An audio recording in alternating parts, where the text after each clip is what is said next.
Good afternoon, and thank you for joining us for the program year 2020 Objective 7, Health Information Exchange, Summary of Care Instructions for Referrals and Transitions. This presentation is provided through a shared committee between Access, ADHS, Health Current, Myers and Stofers to increase participation in the Medicaid Promoting Interoperability PI program. Just a few logistical reminders for today. Our webinar is being recorded and will be posted to the Health Current and Access websites. We encourage you to use the chat box or chat feature for questions and comments. Please include your name or practice organization information. And just a reminder not to include any confidential information such as patient health information or PHI.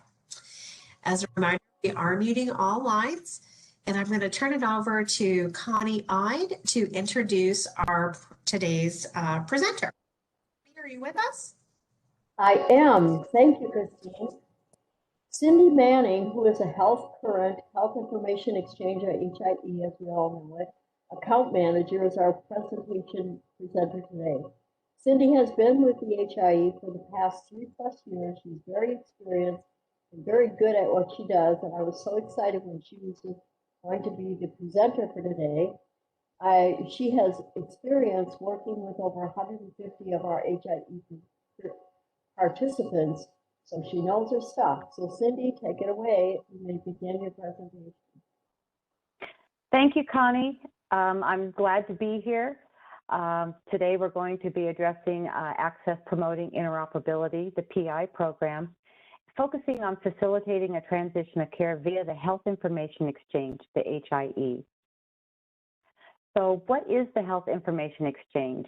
It connects the electronic health record systems of providers and clinicians and allows them to securely share patient information and better coordinate care. Health Current is Arizona's Health Information Exchange, connecting about 690+ Arizona organizations.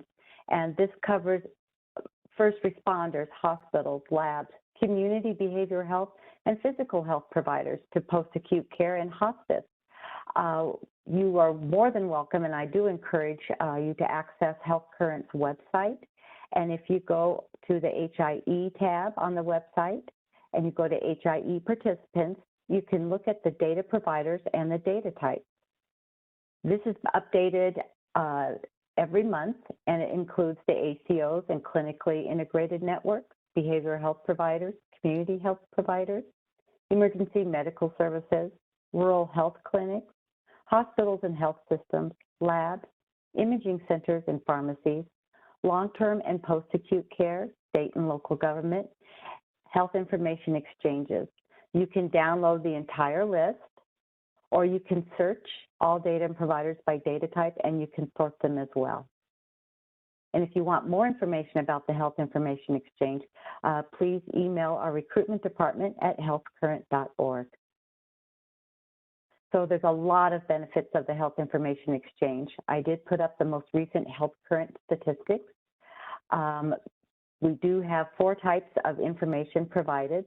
I'm going to share 3 of them. That's the Part 2 data, the ADTs, admits, discharges and transfers, and clinical information as well. The clinical information may be continuity of care documents, CCDs, or HL7V2 messages containing immunizations, medications, problem lists, lab or radiology reports, treatments, procedures, allergies, and other clinical documents. So today we're going to focus on Objective 7, Measure 1. So in order to count a transition of care or referral in the numerator, the action must occur within the calendar year in which the PI EHR reporting period occurs. The referring EP must have reasonable certainty of receipt by the receiving provider to count the action toward the measure. And EP must have a confirmation of receipt or that a query of the summary of care record has occurred in order to count the action in the numerator. The initiating EP must send a CDA document that the receiving provider would be capable of electronically incorporating as a CDA on the receiving end. In other words, if an EP sends a CDA and the receiving provider converts the CDA into a PDF, a fax, or some other format, the sending EP may still count the transition or referral in the numerator. If the sending provider converts the file to a format the receiving provider could not electronically receive and incorporate as a CDA, the initiating EP may not count the transition in their numerator. So the documentation requirements for Measure 1 are a CERT-generated dashboard for the selected PI EHR reporting period that shows the following: the provider's name, the numerator, the denominator, and the measure percentage. So we're going to begin by logging into the HIE Portal. The HIE Portal logging in is going to be taking up at the https:/portal.healthcurrent.org. You're going to use your account ID, not your email address, and your password to log in right here. The first screen that you're going to come up with is your patient screen. So in order to access a patient document, you're going to have the required patient search criteria.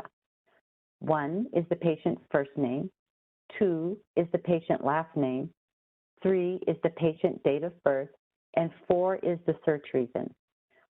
We're going to check all patients, and the search reason is going to be transition of care planning. There's a pop-up box, and that's the one you're going to select. The last name, the first name, the date of birth, and submit.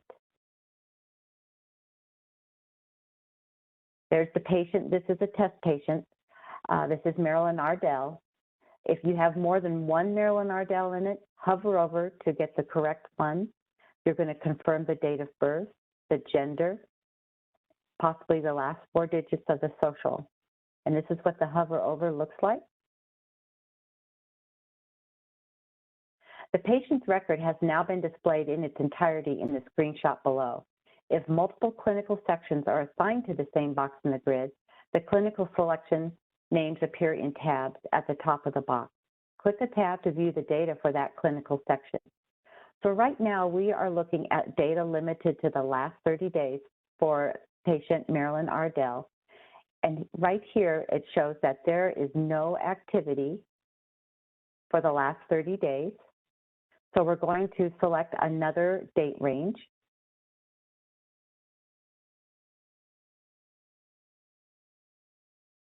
So we have data limited to the last 30 days, data limited to the last 60 days, and data limited to the last 90 days, all in 30-day increments.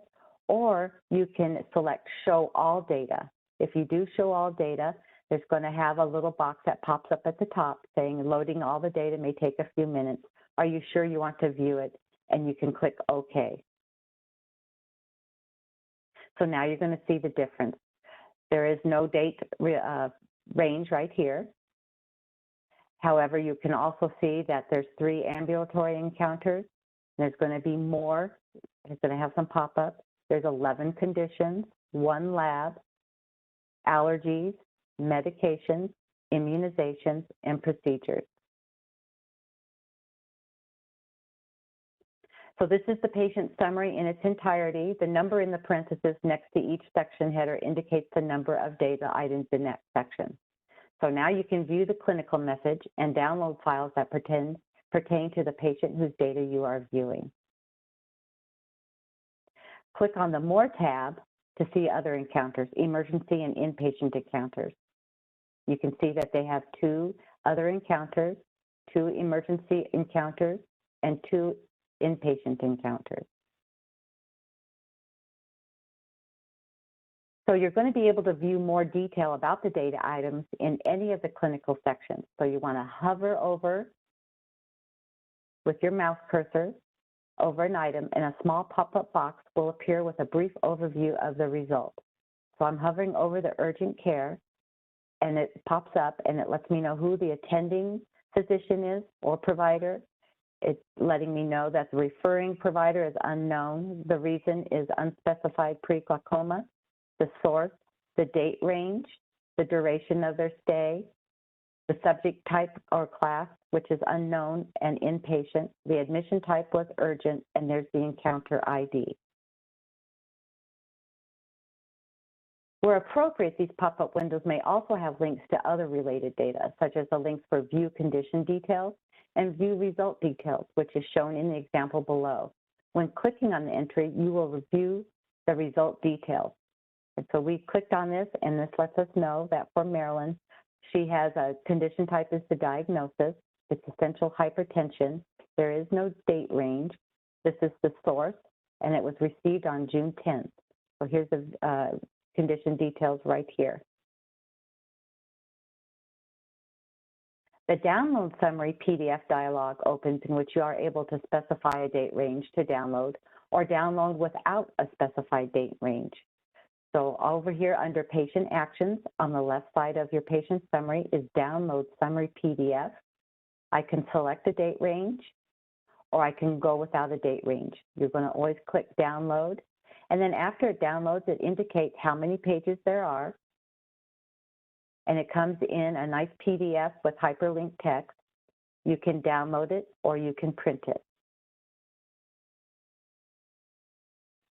So now if you specify a date range to download, which you may want to do, you can do download summary PDF, and you want to specify the start date and the end date. And you can see from 13 pages, it went to 4 pages. And that gives all the information that you need for that particular event. The HIE portal, downloading, sharing, and sending encounter. So number one, we're going to download the document.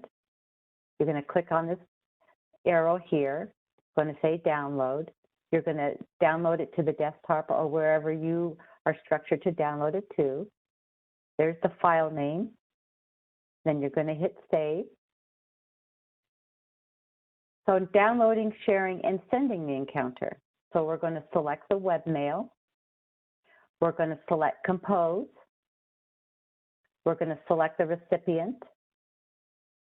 You're going to select attach a file. So you're going to attach that save file on your desktop or wherever you saved it. And you're going to select upload. So we're going to compose the message right here. So this one says, good morning, per your request, I'm sending you the below record. You're going to hit select send. And then also you can view to see if you can confirm your message was sent in your sent box in the webmail.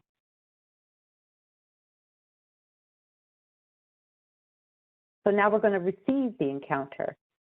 So in your organization email, you're going to get a message saying you have received a new direct message. Please click on the link below to log in and view your message. And there is the message right here.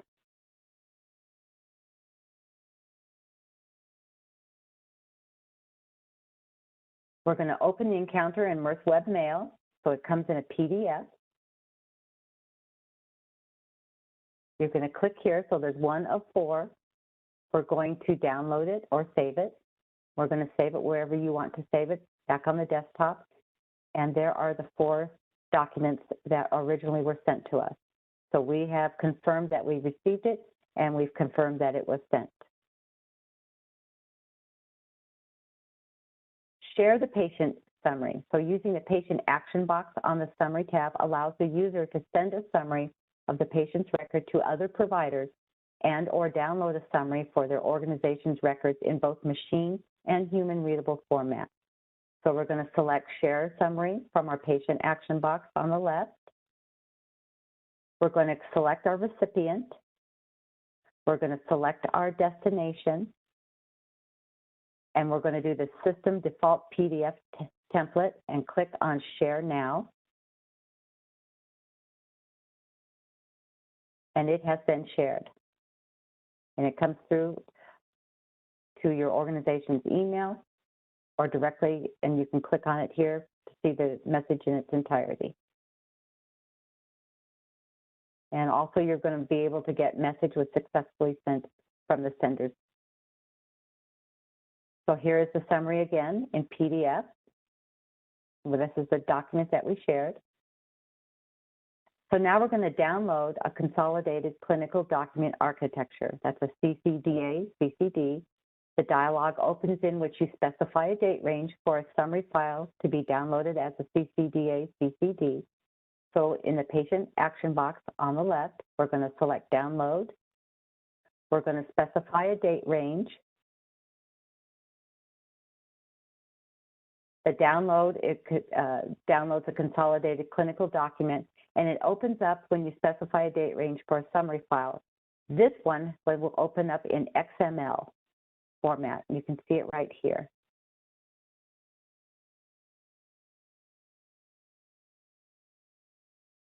So now we're going to share the summary again. And I just want to remind you, so here's the recipient, here's the group promoting interoperability. There's the direct address. So this is the saved document right here. And you're also going to get a message was successfully sent. You're going to hit share now. Another way is to check on shared documents. So up at the upper right-hand corner, right underneath your organization's name and right by your user login, you can compare and confirm that the document was shared successfully. And so in Mirth results, we have displaying all 28 items. This is when you look at the shared, and you can see all of the items that were shared. I do recommend after you're done sharing the items that you clear the box out as well in your webmail. So we're going to send this item. This is the patient summary, Marilyn Ardell. This is the message item. I initiated it. I sent it. Here's my recipient. Here's the recipient's email address that was processed, and here's the ID.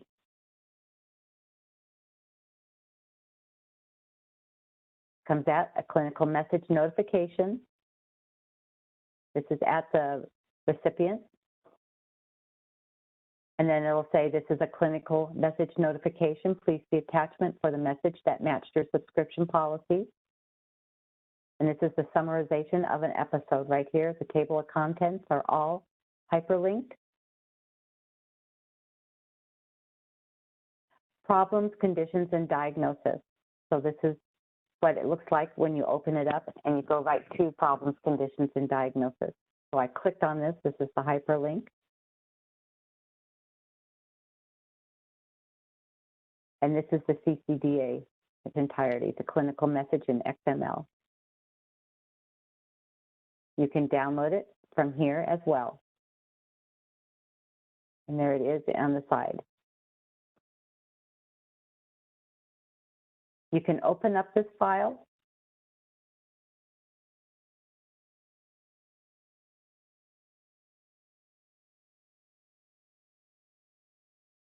So in order to count a transition of care or referral in the numerator, the action must occur within the calendar year in which the PI EHR reporting period occurs. So the referring EP must have reasonable certainty of receipt by the receiving provider. We've covered that. The initiating EP must send a CCDA document that the receiving provider would be capable of electronically incorporating as a CCDA on the receiving end. We've accomplished that as well. So Christine, are there any questions before we just review the FAQ?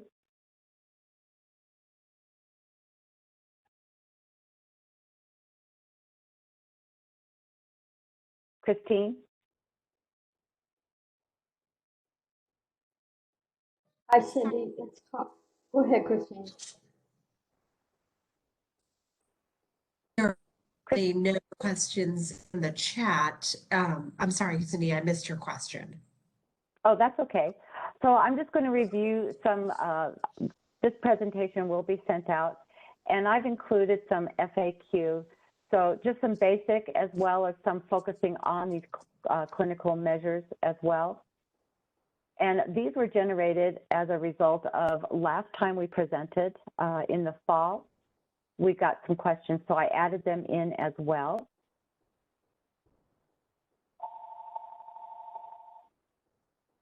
I think, Cindy, if you'd like, you can go through some of them.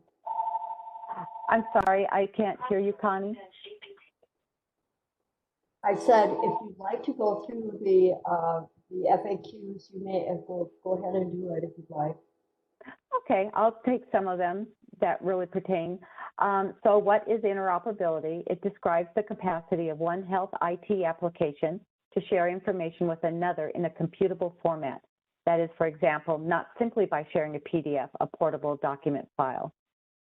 Meaningful use is the American Recovery and Reinvestment Act of 2009 created the concept of meaningful use, which is the set of criteria that eligible professionals, EPs, eligible hospitals, EHs, and critical access hospitals, CAHs, they must meet this in order to receive a Medicare and or Medicaid EHR incentive. So Part 2 data is data that includes substance abuse treatment. So if you are treating for substance abuse and you have Part 2 data in your EHR, then you would have to have a 42 CFR acknowledgement and consent signed. Sometimes we have a patient panel. Well, actually all the time we have a patient panel. The patient panel is a practice or payer provided list of patients' members they wish to receive alert notifications on. So this is what builds your patient group in the MRF results, the HIE portal. A unique patient identifier. UPI is information, it identifies the patient, and it can consist of a set of personal characters by which that patient can be recognized. It's the value assigned to an individual for ID purposes and is unique to that patient. I work with this a lot, so I'm just going to take this one step further. This is the ID that your EHR or your system identifies this patient and assigns them as soon as they become a new patient. Then if they are deactivated and then come back into the practice, they must use the same number. So I always ask that when I do my project implementations. Is the HIE a part of state or federal government? No. Neither the HIE or Health Current are a part of state or federal government. Health Current, formerly known as Arizona Healthy Connection, is an independent nonprofit community organization. The benefits of the HIE, I can't say this enough, it's to better track and securely share patients' complete medical histories in between care providers that are participating in the health information exchange. It helps facilitate coordinated patient care. It reduces duplicative treatments. You're able to look at all your records in one area. It's growing among health providers because the need for HIE is clear, and it's all about the patient and the transition of care and the quality of the care. The CCDA is a continuity of care document architecture. It is essentially the standards that define the presentation of that same information normally presented CCD document in electronic format as defined by hl7.org. A current problem list is a minimum of a list of current and active diagnoses. A care plan is the structure used to define the management actions for the various conditions, problems, or issues. It must include at a minimum goals, health concerns, assessment, and plan of treatment. A transition of care is the movement of a patient from one setting of care, hospital, ambulatory, primary care practice, specialty care practice, long-term care, home health, rehab facility, to another. At a minimum, this includes all the transition of care and referrals that are ordered by the EP. Certified electronic health record technology, it gives insurance to purchasers and other users that an EHR system or EMR system or module offers the necessary technology, capability, functionality, and security to help them meet the meaningful use criteria. So we covered today, can we share a patient summary or other documentation outside of Health Current's HIE? Yes. However, this is very intricate and it requires additional setup by Health Current. So please contact your account manager to request this option. A HIS, a Health Information Service Provider, is an accredited network service operator that enables nationwide clinical data exchange using DSM, direct messaging, and the direct project. Direct is a HIPAA compliant and interoperable transport method promoted by the Office of the National Coordinator of Health IT of the U.S. Department of Health and Human Services. They're regulated and they're monitored by the directtrust.org. XML is a markup language, and we covered that today as well. And it defines a set of rules for encoding documents in a format that is both human readable and machine readable. And one of the questions from our last session, does HealthCurrent support the FHIRE app? HealthCurrent does support it. It's the fast healthcare interoperability resource. I also wanted to bring to your attention that we have supported the Arizona healthcare community response to the COVID-19 pandemic. We've launched COVID-19 alerts, real-time alerts on all COVID-19 lab results received by the HIE. And the participants have several options for the type of COVID-19 alert they can receive and the frequency. You get your real-time alerts. You can select to or decide to choose one of two types alerts for both positive and negative, or for positive results only. We have batch alerts. This is the data that's aggregated and delivered at a designated time in the future, twice a day, end of day, weekly. And it can also be delivered in two ways, secure email or secure file transfer protocol into your SFTP box. We have the COVID-19 dynamic alerts. These are real-time updates on a patient's COVID-19 status during the registration or intake process. This is new, and the delivery option takes a real-time registration received by the HIE, typically based on an emergency or inpatient registration, queries the database to extract any COVID-19 results for the patient. If the results are found, the HIE pushes the COVID-19 results back into the originating EHR system. These dynamic alerts are ideal for ensuring that the emergency department and the inpatient staff have the most up-to-date COVID-19 lab results at the first time they can make contact with the patient. I wanted to let you know about our resources as well. I do encourage everybody that is in attendance today to go to our website at healthcurrent.org. It contains a lot of valuable and up-to-date information. If you are a client and you have a technical support issue, please reach out to HIE support at healthcurrent.org. Then we want to let you know that Connie is our Director of Programs, and here's her email address. Our recruitment manager and engagement is Jamie Pena, and there's her contact information. Our Director of Client Services is Caitlin, and there is her information as well. And then we have Sally, who is our Senior Manager Project Management, and Peter, who is our Senior Manager Account Management. And I have a list of all the account managers, so if you're an existing participant and you want to reach out to your account manager, feel free to send an email to them. And that is all I have for the presentation today. Cindy, just one last question. If you're not sure who your account manager is, what is the best email address? Is info@healthcurrent.org? There's a couple methods. You can contact HIE support, info@healthcurrent.org, or you can contact the Senior Manager of Account Management, Peter. Okay, wonderful. Again, folks, the chat box is open. I don't have any current questions that have popped up yet. But again, the presentation will be available to everyone who's participating today. This presentation has been recorded and again will be posted on the HealthCurrent and Access websites. So you can rewatch any segment of it that you may have missed or looking for more information on. And with that, I'm not seeing any additional questions come through our chat box at this time. Give everybody just a few more minutes. So we got a question here.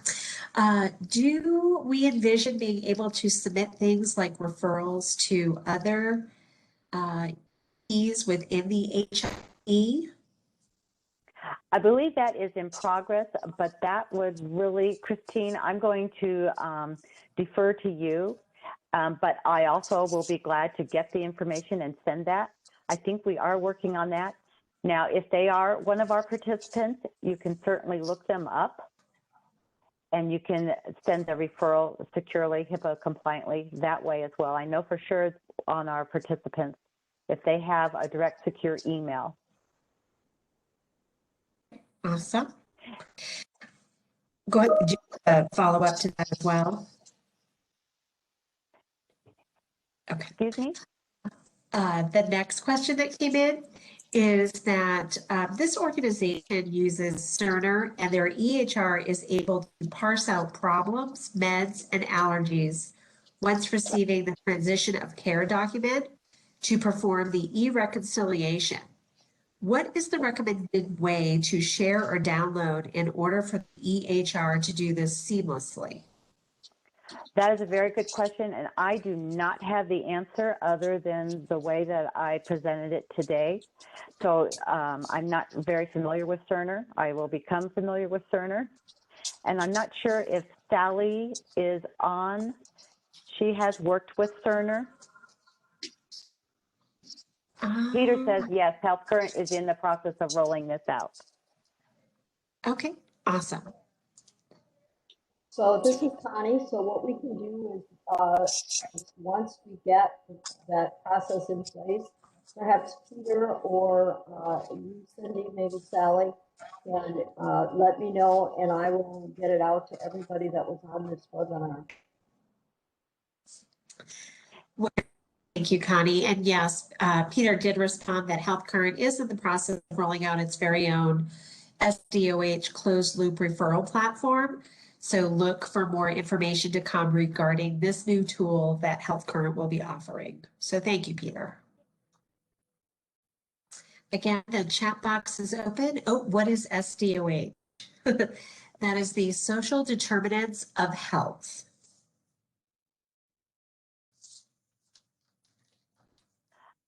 So Christine, and Connie, when we gather these questions, I'll be more than happy to add it to the FAQ with the answers as well.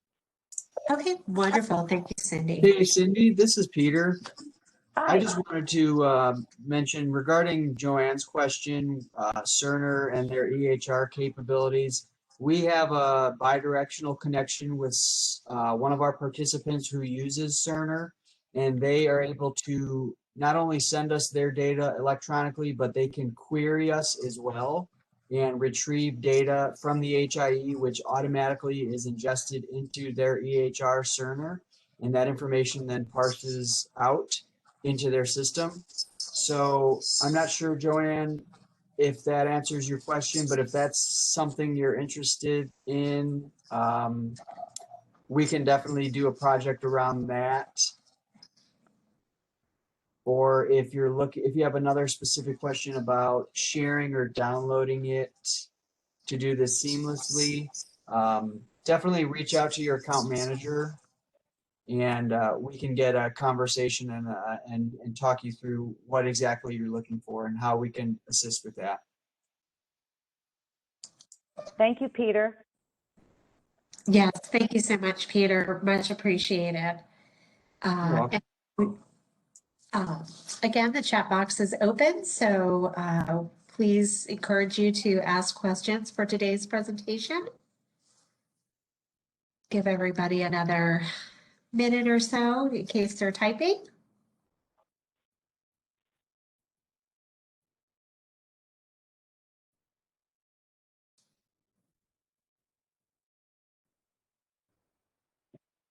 And Peter, it does look like Joanne will be in touch with Jody Jarrell to discuss further. So thank you, Joanne and Peter. Much appreciated on that. Pause for just another few moments to see if anyone else has some final questions for today's webinar. Christine, I would like to remind our participants that joined this meeting, if you are interested in the COVID-19 alerts, to please reach out to your account manager and they'll begin to open up a case and a project for that.